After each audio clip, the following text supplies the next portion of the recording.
बालाघाट सिवनी लोकसभा क्षेत्र से 3 राष्ट्रीय पार्टी कांग्रेस, भाजपा और बसपा के अलावा 10 निर्दलीय प्रत्याशी चुनाव मैदान में हैं। इन्हीं में से एक निर्दलीय प्रत्याशी दिलीप छाबड़ा अपनी दावेदारी ठोक रहे हैं।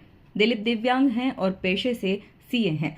दरअसल प्रत्याशी अपने स्कूटर से लोगों तक पहुंच रहे हैं। चलने फिरने में असमर्थ दिलीप स्कूटर पर बैठे बैठे लोगों को अपने कंप्यूटर चुनाव चिन्ह का पैम्पलेट बांट रहे हैं।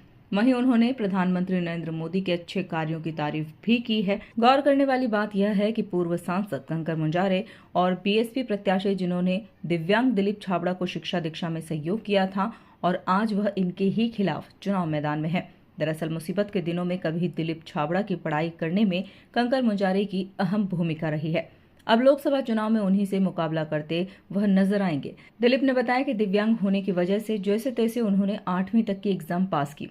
उसके बाद 10वीं में उन्हें एडमिशन नहीं मिल पा रहा था।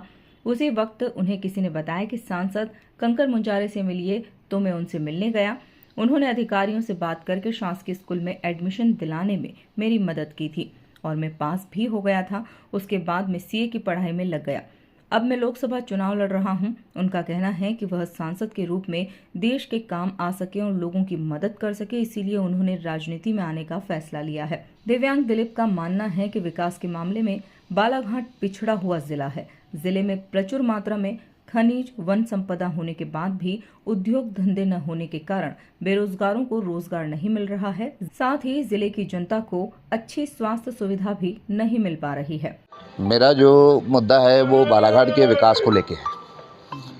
मतलब मेरी कंडीशन के हिसाब से भले ही मैं केंद्रीय राजनीति के बारे में न भी सोचता, तो भी मैं जिले का संपूर्ण विकास कर सकता हूँ।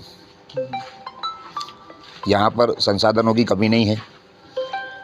एक इंडिया का बेस्ट टूरिज्म हो सकता है ये, और खनिज संसाधनों से भरपूर है ये ज़िला। लगभग 80% खनिज मैग्नीज जो है पूरे इंडिया का, वो इसी ज़िले से जाता है, जिसमें कि उकुआ मॉइल हो गया, आपका भरवेली मॉइल हो गया, मलाजखंड हो गया, तिरोड़ी मॉइल हो गया।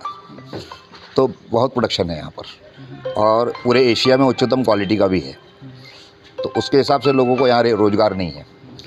उसके अलावा 25 लाख की आबादी वाले भी देश में, गांव मतलब ज़िले में एक MBA कॉलेज या एक इंजीनियरिंग कॉलेज तक नहीं है। हार्ट अटैक के इलाज की मशीनें नहीं हैं, यानी आधे लोग तो जाने के पहले ही नहीं रह पाते। और भी बहुत सारे मुद्दे हैं जो मैंने अपने एजेंडा में लिखे हैं।